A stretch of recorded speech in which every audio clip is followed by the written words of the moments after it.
நம்ம கொஞ்ச நேரம் நம்ம ஆண்டோடைய வார்த்தைகளை தியானிக்க போகிறோம். இந்த மிட்வீக் சர்வீஸில் நம்ம பைபிள் ஸ்டடியாக சில காரியங்களை நம்ம கற்றுக்கொண்டு வருகிறோம்.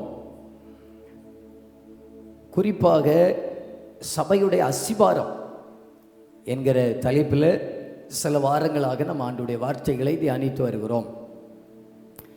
இன்றைக்கு அதோடைய தொடர்ச்சியாக எபிரேயர்கள் எழுதின நிருபம் 6வது அதிகாரத்தை நம்ம முதல் 2 வசனங்களை நம்ம முதலாவது வாசிப்போம். அப்புறமாக அடுத்த பகுதிகளுக்கு நேராக கடந்து செல்லலாம். எபிரேயர்கள் எழுதின நிருபம் 6வது அதிகாரம் முதல் 2 வசனங்களை நாம் எல்லாரும் சேர்ந்து சத்தத்தை உயர்த்தி நம்ம வாசிக்கலாம். ஆகையால் கிறிஸ்துவை பற்றி சொல்லிய மூல உபதேச வசனங்களை நாம் விட்டு செத்த கிரியைகளுக்கு நீங்களாக மனம் திரும்புதல், தேவன் பேரில் வைக்கும் விசுவாசம், ஸ்நானங்களுக்கு அடுத்த உபதேசம், கைகளை வைக்குதல், மரித்தோரின் உயிர்த்தெழுதல், நித்திய நியாய தீர்ப்பு என்பவைகளாகிய அஸ்திபாரத்தை மறுபடியும் போடாமல் பூரணராகும்படி கடந்து போவோமாக. கவனியங்கள், புதிய ஏற்பாட்டு சபையுடைய அஸ்திபாரம் இந்த வசனங்கள் என்பதை அழகாக எபிரேயர் நிருபவாக்கியம் நமக்கு எழுதி கொடுக்கிறார். அஸ்திபாரம் சரியில்லைன்னா அந்த வீடு நிலை நிற்காது. அஸ்திபாரம் சரியில்லாத வீடு எப்படி நிலை நிற்காதோ அப்படியே அஸ்திபாரம் சரியில்லாத கிறிஸ்தவ வாழ்க்கையும் அது வெற்றிகரமாக இருக்காது. இயேசு கிறிஸ்துவுடைய உபதேசங்கள் அப்படின்னு சொன்னால் அது எங்கே இருக்குன்னா, மத்தேயு எழுதின சுவிசேஷம் 5, 6, 7வது அதிகாரத்தில் இயேசுடைய உபதேசம்.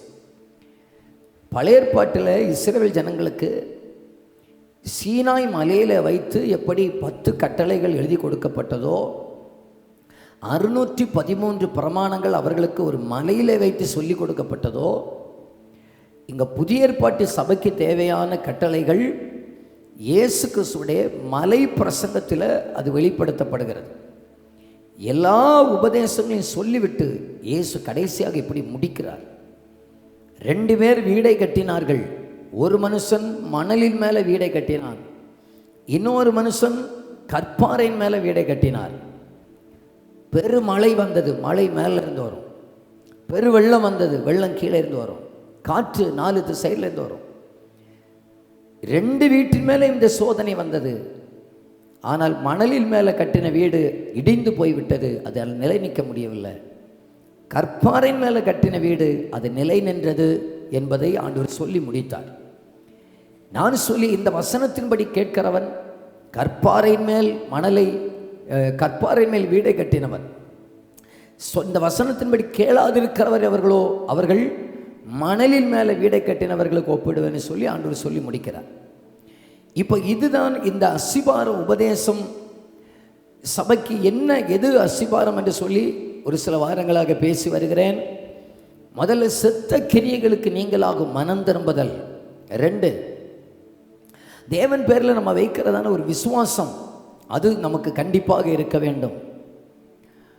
போன வாரத்தில் ஸ்நானங்களுக்கு அடுத்த உபதேசம், ஸ்நானம் என்றில்லாமல் ஸ்நானங்கள் என்றிருக்கிறது. அது 2 ஞான ஸ்நானம், ஒன்று தண்ணீரில் எடுக்கிறது, இன்னொன்று பரிசுத்த ஆவியுடைய ஞான ஸ்நானம் என்பதை நம்ம பார்த்தோம். இன்றைக்கு கைகளை வைக்குதல் என்கிறதை நம்ம தியானிக்க போகிறோம். கைகளை வைக்குதல் என்கிறதை நம்ம தியானிக்க போகிறோம். கைகளை வைக்குதல் அப்படின்னு சொன்னால் பழைய ஏற்பாட்டிலையும் புதிய ஏற்பாட்டிலையும் தேவன் அதை ஒரு சட்டமாக வைத்திருக்கிறார், அதை ஒரு உபதேசமாக வைத்திருக்கிறார். எப்பொழுது ஒரு ஊழியக்காரர், ஒரு அபிஷேகம் பெற்றவர், என்னிலும் முதிர்ந்த அபிஷேகத்தில் உள்ளவர், கிருபைகளை பெற்றவர், அபிஷேகம் பெற்றவர், தாழ்மை உள்ளவர், பரிசுத்தத்திலே இருக்கிறவர், தரிசனம் உள்ளவர், என் மேலே கையை வைத்து அவர் ஜெபிக்கிறார் என்று சொன்னால், அவருக்கு ஆண்டவர் கொடுத்ததான கிருபைகள் கர்த்தர் எனக்குள்ளே ஆண்டவர் வைக்கிறார்.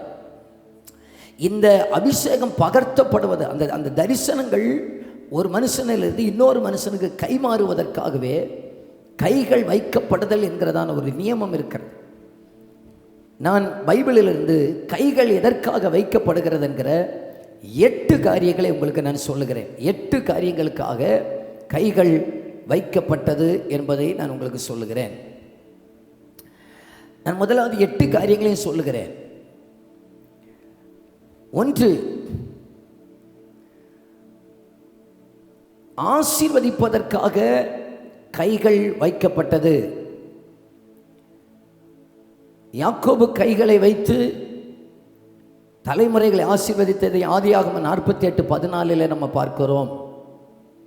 2, இவர்கள் கர்த்தருக்கு காணிக்கை என்று இவர்களை வேறு பிரிக்கிறதற்காக கைகள் வைக்கப்பட்டது. என்னாகமம் 8:10-11 வசனங்களில் இருக்கிறது. ஊழியக்காரர்களை நியமிப்பதற்காக கைகள் வைக்கப்பட்டது. என்னாகமம் 27:18 இருக்கிறது. பரிசுத்த ஆவியை பெற்றுக்கொள்வதற்காக கைகள் வைக்கப்பட்டது. அது பழைய ஏற்பாட்டிலும் இருக்கிறது, புதிய ஏற்பாட்டிலும் இருக்கிறது. உபாகமம் 34:9 இருக்கிறது, அப்போஸ்தலர் 8:17 இருக்கிறது. இயேசு கைகளை வைத்து சிறு பிள்ளைகளை ஆசீர்வதித்தார். மத்தேயு 19:14-15 வசனங்களிலே இருக்கிறது. 6, வியாதிகளை சுகமாக்குவதற்காக கைகள் வைக்கப்பட்டது. மார்க் 6:5 வசனத்தில் இருக்கிறது. அற்புதங்கள் அடையாளங்கள் நடப்பதற்கு கைகள் வைக்கப்பட்டது. அப்போஸ்தலர் 19:11 வசனத்தில் இருக்கிறது.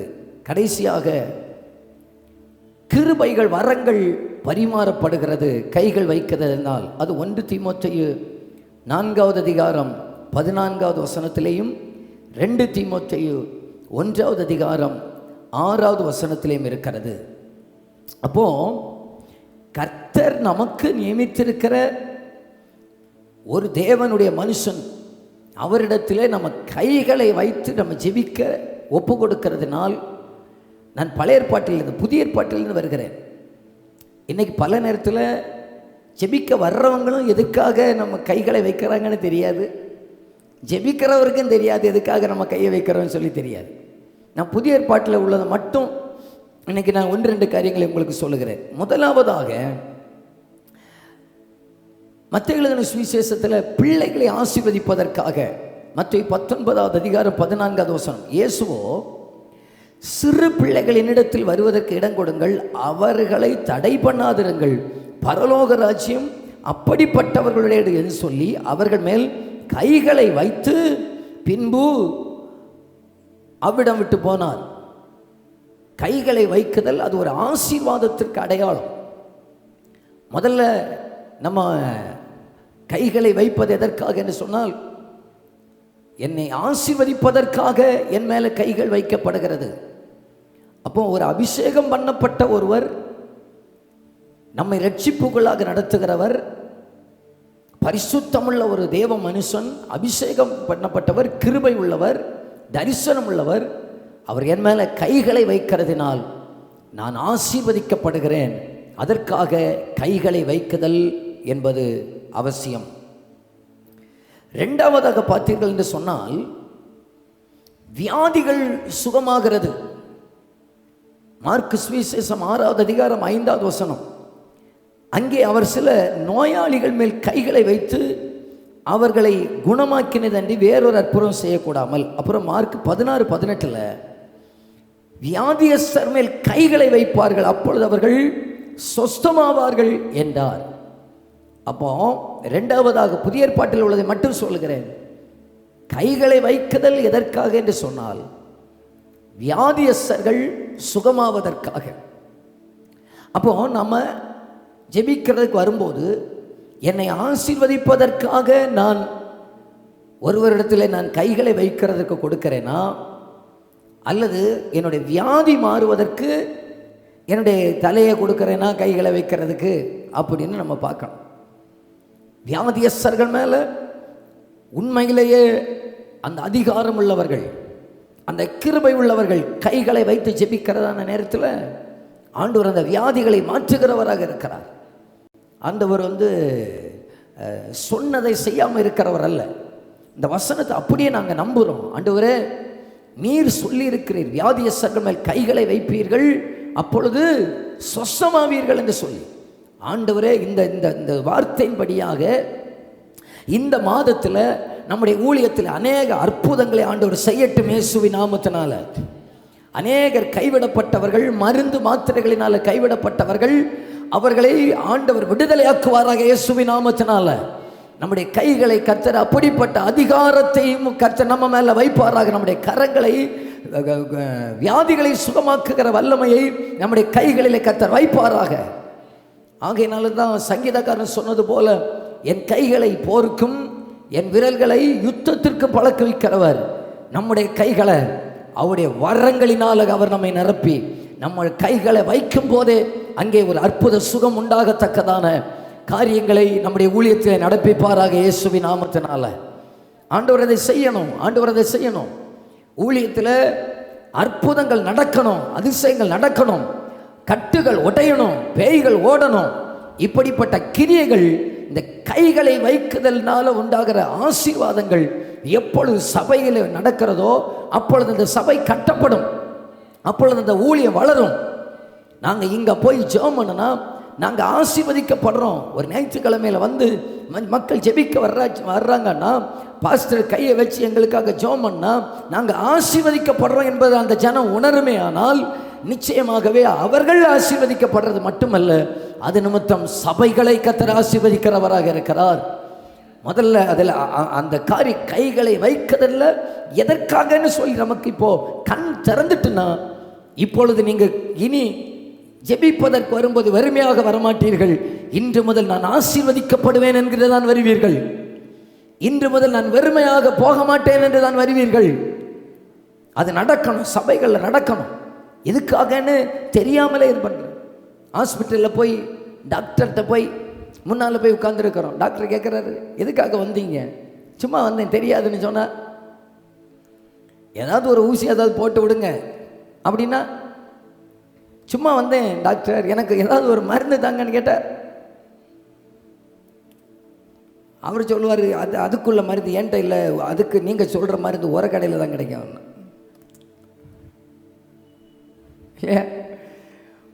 சும்மா எதுக்குன்னு தெரியாமலே போய் இருக்கிறது மாதிரி, எதுக்குன்னு தெரியாமல் எதுக்காக நான் வருகிறேன்?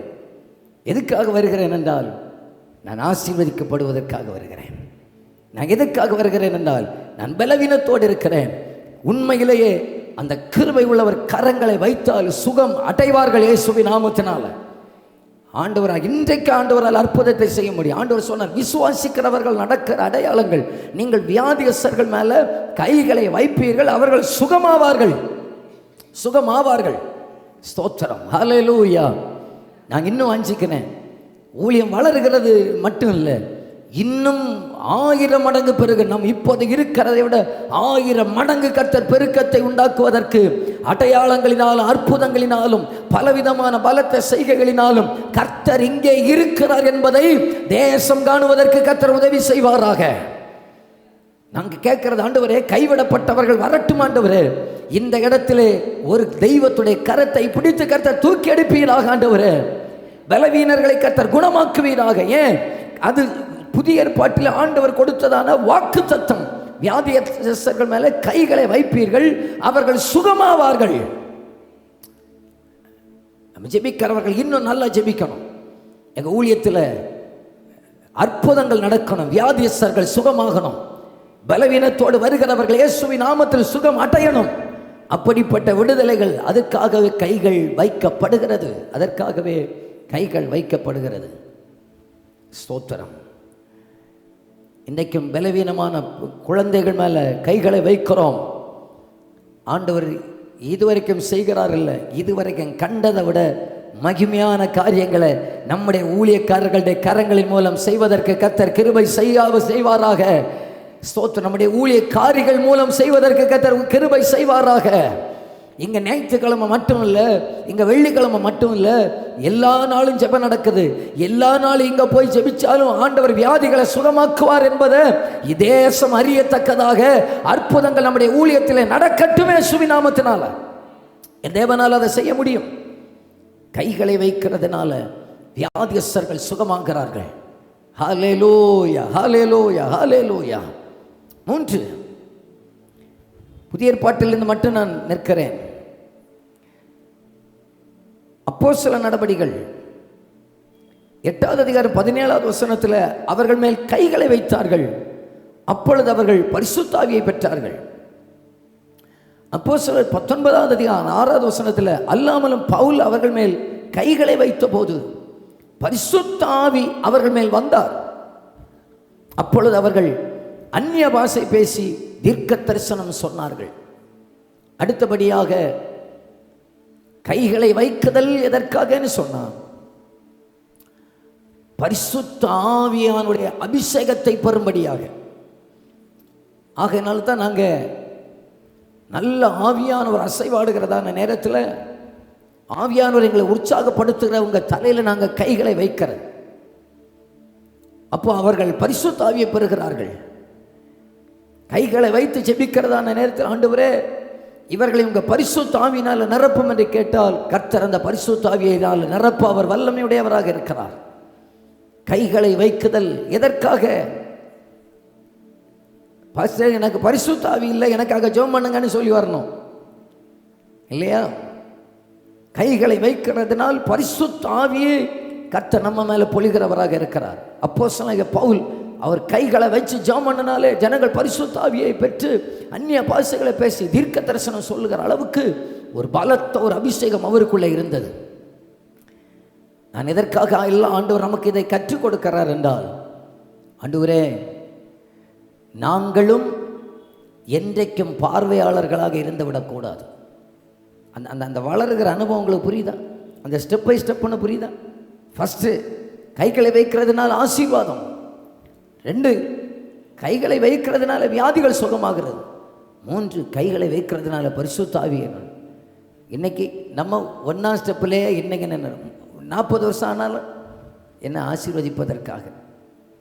ரட்சிக்கப்பட்டு எத்தனை வருஷம் ஆச்சு? 28 வருஷம் ஆச்சு. எதுக்காக? இன்றைக்கும் குழந்தைகளது மேலே தான் கையை வச்சு ஆசீர்வதிச்சார்னு இருக்கிறது.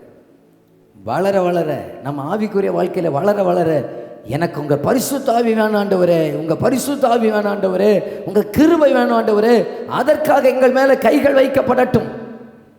பரிசுத்த ஆவி, ஹல்லேலூயா. நம்ம பெற்ற பரிசுத்த ஆவியில் என்றைக்குமே திருப்திப்படவே கூடாது. பெற்ற வரங்களில் திருப்திப்படக்கூடாது. பெற்ற ஆவிக்குரிய அனுபவங்களை ஒரு நாளும் திருப்திப்பற்றக்கூடாது. இருக்கிற ஆவிக்குரிய அனுபவங்கள் போதும் அப்படின்னு நினச்சிடவே கூடாது. இன்னும் உங்கள் பரிசுத்த ஆவியை எங்களுக்கு தாரும் ஆண்டவரே, இன்னும் ஆளுங்களுக்குள்ளாக நீர் எங்களை நடத்தணும் ஆண்டவரே. ஹல்லேலூயா. அன்றைக்கு அபிஷேகம் பெற்ற ஒரு பவுல், ஜெபிக்கிறதான ஒரு பவுல், தரிசனம் உள்ளதான ஒரு பவுல், ஸ்தோத்திரம். சில நல்ல பரிசுத்தவான்களுடைய கைகளில் ஜெபிப்பதற்கு கர்த்தர் எனக்கு கிருபை கொடுத்தார். எல்லாருடைய கையிலையும் முன்னாலேயும் போய் நான் தலை கொடுக்கறது கிடையாது. நல்ல அனுபவம் உள்ள, தியாகத்தோடு ஊழியம் செய்த, தாழ்மை உள்ள, ஆவியான உற்சாகப்படுத்துகிற நல்ல சில தேவ மனிதர்களிடத்தில் போய் நான் ஜெபித்திருக்கிறேன். அதில் மிக முக்கியமானது பாஸ்டர் அகஸ்டின் ஜெபக்குமார் அவர்கள் எனக்கு தலையில் கை வச்சு ஜெபம் பண்ணாங்க. என்னுடைய ஒரு பிறந்த நாள் அன்னைக்கு. உண்மையிலே எனக்கு சொல்ல முடியும், அதுக்கப்புறம் என் வாழ்க்கை ஊழியத்தில் பயங்கர மாற்றமாக்கும். நான் இன்றைக்கி கூட அதை நான் சொல்லிக்கிட்டு இருந்தேன். மனதார ஆசீர்வதித்து ஜெபித்தார். இன்னும் சில பரிசுத்தவான்கள் இடத்துல ஜெபித்து இருக்கிறேன். இன்னொரு ஊழியக்கார இடத்துல ஜெபித்தேன். 2008 அல்லது 2009 என்று நினைக்கிறேன். அவர் ஜெபம் பண்ணிட்டு சொன்னார், நீ கடைசி காலத்தை குறித்து பிரசங்கம் பண்ணுவாப்பா, நீ இயேசுடைய 2வது வருகையை பற்றி பிரசங்கம் பண்ணுவாப்பான்னு சொன்னார். எனக்கு பயங்கர, எனக்கு அப்போ எல்லாம் ஒன்றும் தெரியாது, ஏயும் பியும் தெரியாது, ஒரு அறிவு கிடையாது. அவர் ஜெபம் பண்ணிட்டு எனக்கு சொன்னார், கர்த்தர் அப்படியே என்ன நடத்தினார். உண்மையிலே சில தேவ மனிதர்கள் நம்ம பாரத்தோடு ஜெபிக்கிறது அப்படியே நடக்குங்க, அப்படியே நடக்குங்க, அப்படியே நடக்கும். ஒருவேளை தாமதிக்கலாம், தாமதமானாலும் நடக்கும், தாமதமானாலும் அது அப்படியே நடக்கும். கைகளை வைக்கிறதான நேரத்தில் நம்ம மேலே ஒரு பரிசுத்த ஆவி ஆண்டவர் வச்சிருப்பார் பாருங்க. நம்ம மேலே ஒரு அனாயிண்டிங் ஆண்டவர் கட்டளையிட்டிருப்பார். தேவ பிள்ளைகள் நம்ம மேலே வைக்கிற கைகளை வைக்கிறதுனால அபிஷேகம் பண்ணப்பட்டவங்க. நாங்கள் தான் சொல்கிறது, என்னங்க தீர்க்க தரிசனம் கேட்கறதுக்கு போய் தலையை கொடுத்து நிற்கக்கூடாது. என்னைக்கு தீர்க்க தரிசனம் கேட்டுக்கிட்டு நம்ம என்னைக்கு தீர்க்க தரிசனம் சொல்கிறது? நம்ம தீர்க்க தரிசனம் சொல்கிறவங்களா மாறணும். ஆண்டவரே இன்னைக்கு யாராவது எனக்கு ஏதாவது சொல்ல மாட்டாங்களா? ஐயோ, ஆண்டவர் சொன்னதெல்லாம் அப்படியே நடந்துட்டாலே நமக்கு இருக்கிற பேங்க் அக்கௌண்ட் ஒன்று தாங்காது. அதுக்கிடையில் இன்னும் ஏதாவது சொல்ல மாட்டாரா அப்படின்னே நம்ம கேட்குற நிற்கக்கூடாது. ஆண்டவர் எடுத்து பார்க்கணும். இங்கே கண் இங்கே இருந்தாலும் இருதயம் மேலே கனெக்டடாக இருக்கணும். மேலே அவர் என்ன சொல்கிறாரு, அவர்கிட்ட கனெக்டட் ஆகிட்டீங்கன்னு வச்சுக்கிடுங்க, எல்லா காரியங்களும் அவரே சிறப்பாக நமக்கு நடத்தி தர அவர் போதுமானவராக இருக்கிறார். மகிமையாக அங்கே இருந்து ஆவியானவர் வருவாருங்க, ஆவியானவர் வருவார், ஆவியானவர் வருவார். அல்லேலூயா. கைகளை வைக்கிறதுனால பரிசுத்த ஆவியை ஆண்டவர் கட்டளையிடுகிறவராக இருக்கிறார். ஆமென். மூன்றாவதாக எத்தனை காரியம் சொல்லியிருக்கிறேன்? 3 சொல்லியிருக்கிறேன்னா, ஆமாம். 1 பிள்ளைகளை ஆசீர்வதிக்க, 2வது சுகமாக்க, 3வது பரிசுத்த ஆவியை பெற, 4வதாக அப்போஸ்தலர் 19வது அதிகாரம் 11-12 வசனத்தில் பவுலின் கையினால தேவன் விசேஷித்த அற்புதங்களை செய்தறினார்.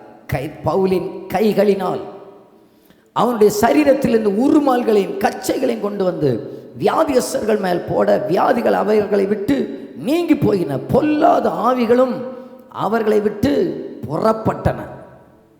அடுத்ததான் பவுலின் கைகளினால விசேஷித்த அற்புதங்களை கர்த்தர் செய்கிறவராக இருக்கிறார். அடுத்ததாக விசேஷித்த அற்புதம், இதில் ஒன்றை நம்ம திணிக்க முடியாது, பல காரியங்களை இதில் கர்த்தர் செய்கிறவராக இருக்கிறார். கைகளை வைத்து நம்ம ஜெபம் பண்ணா இது வரைக்கும் அவருக்கு கிடைக்காத திறக்காத வாசல்களை ஆண்டவர் திறந்துருவார். அடையாளங்களை, அற்புதங்களை, விசேஷித்த அற்புதங்கள். தலைமுறை இல்லாதவர்களுக்காக ஜெபிச்சா கர்த்தர் அவர்களுக்கு அற்புதத்தை செய்வாராக இயேசுவின் நாமத்தினால. ஹல்லேலூயா, ஹல்லேலூயா, ஹல்லேலூயா. ஒன்றுமே இல்லைன்னு நினைக்கலாம், அவங்களுக்கு கைகளை வச்சு ஜெபிச்சா ஒரு அற்புதம் நடக்கணும் இயேசுவின் நாமத்தினால. அப்படிப்பட்ட கைகளாக பவுலின் கைகளை போல கர்த்தர் நம்முடைய கைகளை மாற்றுவாராக. கையை தட்டிய பாக்குற ஆமென்னு சொல்லுங்க பார்க்கலாம். நல்ல கரங்களை தட்டி ஹல்லேலூயா, ஹல்லேலூயா, ஹல்லேலூயா, ஸ்தோத்திரம். அசுத்த ஆவிகள், பொல்லாத ஆவிகள் எல்லாம் பவுலின் அந்த அந்த அந்த கைகளை வைத்து ஜெபிக்கிறத நேரத்தில் ஓடிட்டு கர்த்தர் அதை இன்னைக்கு நம்ம வாழ்க்கையில் பலமாக செய்வாராக, நம்முடைய ஊழியத்தில் செய்வாராக. ஆண்டவர் நமக்கு இங்கே ஊழியத்தை தந்த ஆரம்பத்தில் நானே நினச்சேன், என்ன ஆண்டவரை போய் இங்கே நமக்கு ஊழியத்தை தந்து இருக்கிறீங்க, சபைக்காக குறவு, ஊழியங்களுக்காக குறவு, அதுக்கடையில் நம்மளும் ஊழியத்தை பண்ணி நம்மளை உலகத்தார் எதுக்கிறத விட இப்போ சபைகளில் நம்மளை இப்போ போட்டு பாடப்படுத்துவாங்க அப்படியெல்லாம் நான் நினச்சேன். ஆண்டவர் என்னை விடுறது போல இல்லை. நான் அங்கே 5 கிலோமீட்டர் அந்த பக்கத்தில் சாமியார் மடத்தில் போய் ஒரு காலுக்கு அட்வான்ஸ் எல்லாம் கொடுத்து, சொந்த ஊரில் ஊழியமே செய்யக்கூடாது, அங்கே போய் ஊழியத்தை அட்வான்ஸ் எல்லாம் போட்டு அவர் கீ தாரேன்னு சொன்ன அன்னைக்கு அட்வான்ஸை திரும்ப தந்துட்டு சொல்கிறாரு, உங்களுக்கு ரூம் கிடையாது, ஹால் கிடையாது. இப்படியெல்லாம் இருந்த காலங்கள் இருந்தது.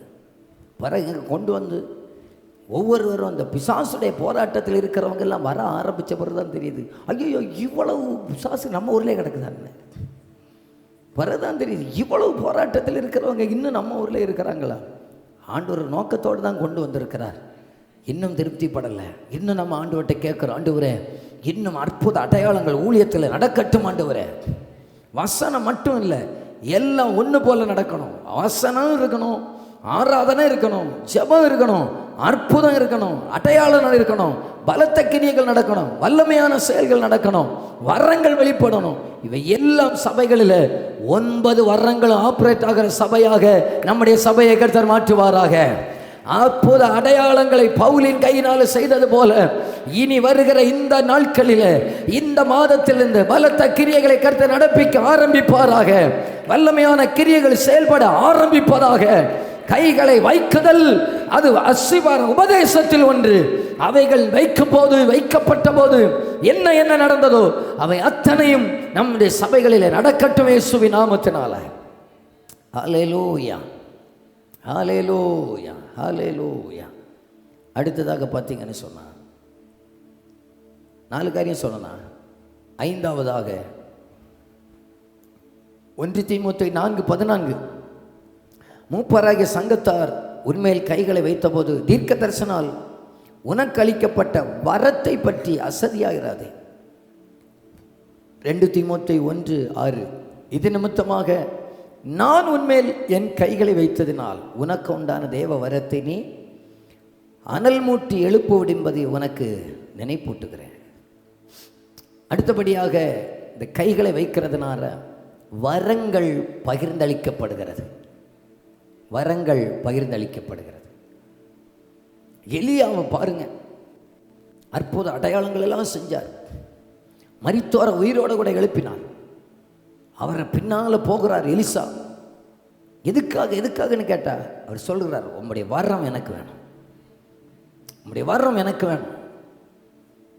மோசைக்கு அடுத்து யோசுவாவை ஆண்டவர் எழுப்பும்போது சொன்னார், நீ யோசுவாவை கூப்பிட்டு அவங்க தலையில கையை வச்சிரு, கையை வை, உனக்கு முள்ள இருக்கிறத நான் அவனுக்கு மேல நான் வர வைப்பேன் அப்படின்னு சொல்லி.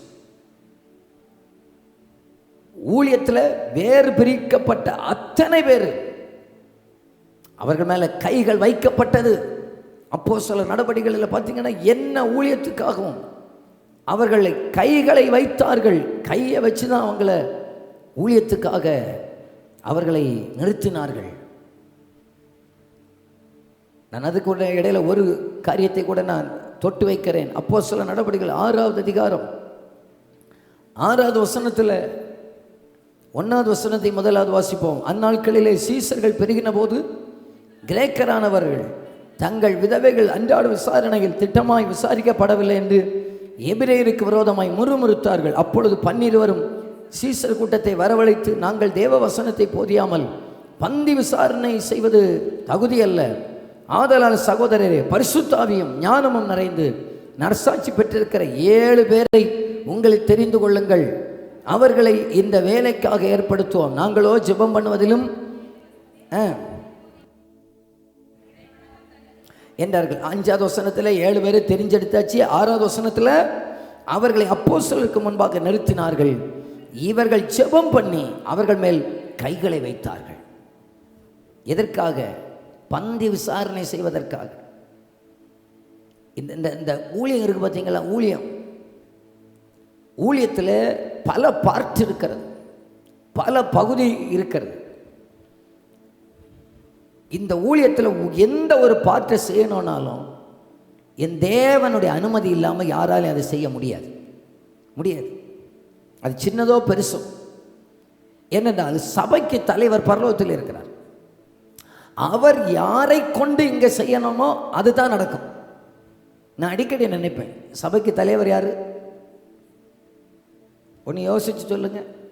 எனக்கு நம்ம சபைக்கு தலைவர் அப்படின்னு சொன்னாச்சுன்னா இப்போ உள்ள டிசி யாரு? அவங்க செக்ரட்டரி டிசி அல்ல, பிஷப் அல்ல. சபைக்கு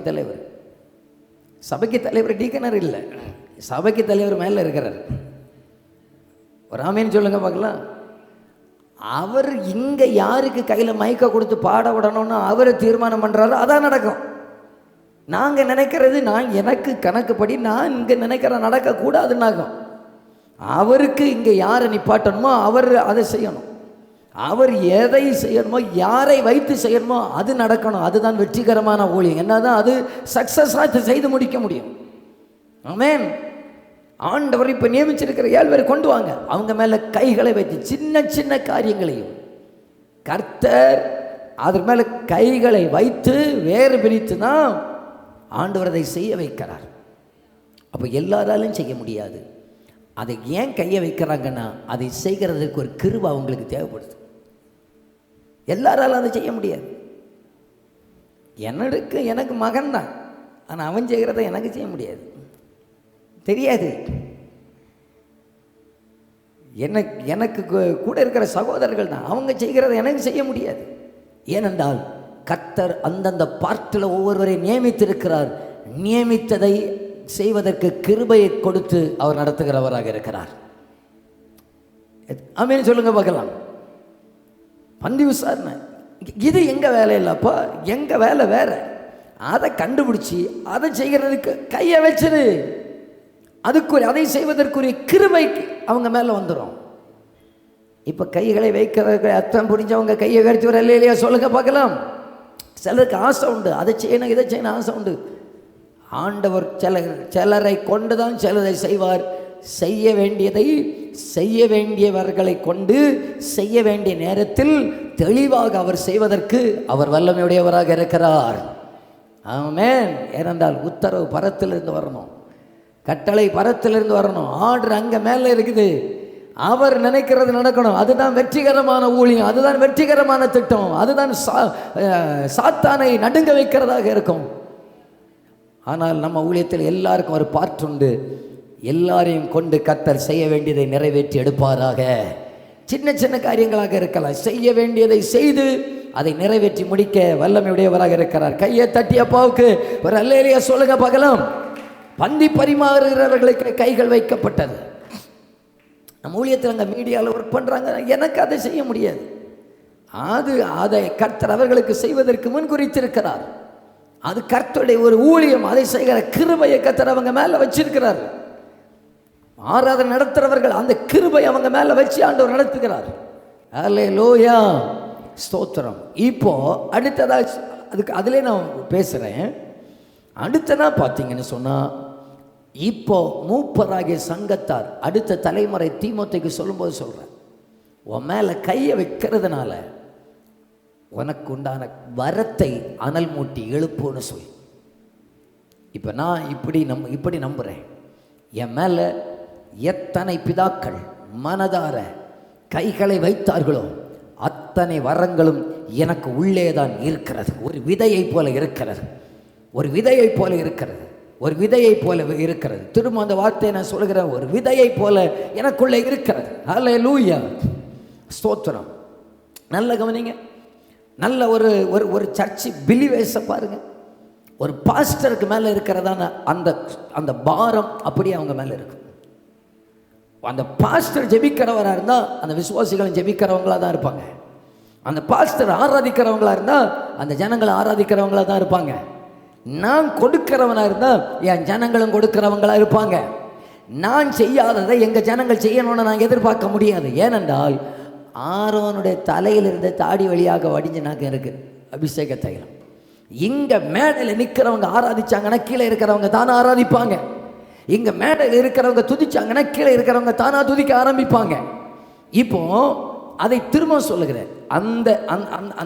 அந்த விதை அந்த ஒரு கால் கையை வைக்கிறதான நேரத்தில் அந்த விதை எனக்குள்ளே ஒரு நெல் மண்ணுக்குள்ளே புதைச்சி போடுறது மாதிரி எனக்குள்ளே கிடக்குது.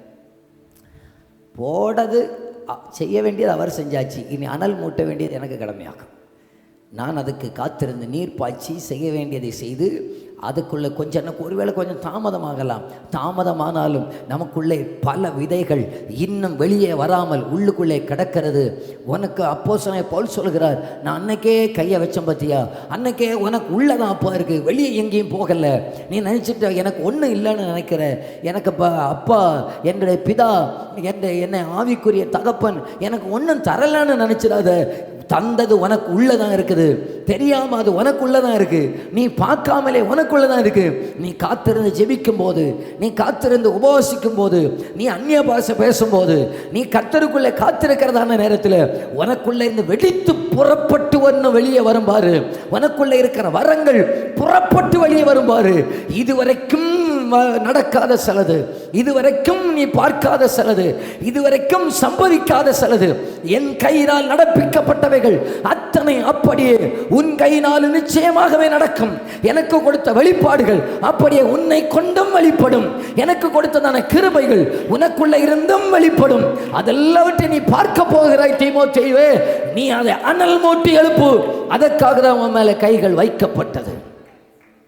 அதற்காக தான் மேல் கைகள் வைக்கப்பட்டது. ஸ்தோத்திரம். கொஞ்சம் எண்ணி பாருங்க, என் மேல பரிசுத்தவான்கள் யார் யார் கை வைத்தார்களோ அவர்கள் எல்லாம் ஒரு விதையை போல எனக்குள்ளே தான் இருக்கிறது, எனக்குள்ளே தான் கிடக்கிறது. இந்த ஜூலை மாதம் அதை அனல் மூட்டி எழுப்ப கர்த்தர் நமக்கு கிருபை தருவாராக. அதை தட்டி எழுப்ப கர்த்தர் நமக்கு கிருபை தருவாராக. எனக்குள்ளே இருக்கிறதை கண்டுபிடிப்பதற்கு கிருபை தருவாராக. எனக்குள்ளே போடப்பட்ட அந்த அபிஷேகத்தை அடையாளப்படுத்த கிருபை தருவாராக. காத்திருந்து ஜெபிக்க எனக்கு கிருபை தருவாராக. அதனால வசனத்தை அதற்கு அந்த தரிசனத்தின் மேல விதைப்பதற்கு கர்த்தர் நமக்கு கிருபை தருவாராக. அந்த பலத்த அபிஷேகத்தை கர்த்தர் நம்ம மேல வைப்பாராக. அந்த பலத்த வல்லமையை நம்ம மேல வைப்பாராக. கைகளை உயர்த்தியா போகிற இல்லையா சொல்லிருக்க பார்க்கலாம். அல்லேலூயா, அல்லேலூயா. எனக்கு ஒன்றுமே இல்லைன்னு நினைக்காதீங்க, நமக்குள்ளே வரம் இருக்கு. அப்போஸ்தலனாகிய பவுல் தீமோத்தேயுக்கு அடுத்த தலைமுறையில் தீமோத்தேயு இவர் கேட்டிருக்கலாம், நீங்கள் நல்லா ஊழியம் செஞ்சீங்க, எனக்கு என்னத்தை கொடுத்துட்டு போக போகிறீங்க? பொதுவாக கேட்குறது வழக்கம் தானே. எனக்கு என்ன தந்துட்டு போக போகிறீங்க? அவர் சொல்லியிருப்பார், உனக்குள்ளே நான் வரத்தை வைத்திருக்கிறேன்ப்பா. நான் ஜெபித்ததான நேரத்தில் நான் மனசார உனக்காக ஜெபிச்சிருக்கிறேன். நான் உன் மேலே கைகளை வச்சதான நேரத்தில் வரங்கள் உனக்குள்ளே இருக்கிறது. வரங்கள் உனக்குள்ளே தான் இப்போ இருக்குது. உனக்குள்ளே அந்த வரங்கள் இருக்கிறது. அது அனல் மூட்டி எழுப்போம். நான் நம்புகிறேன்.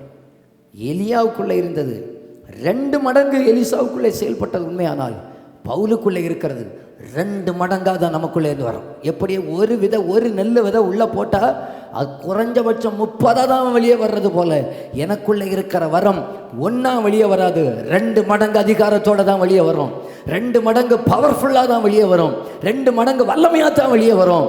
30 சங்கத்தார் என் மேலே கைகளை வைத்திருக்கிறார்கள். என்னை ஆண்டவருக்குள்ளே நடத்தினவர்கள் என் மேலே கைகளை வைத்திருக்கிறார்கள்.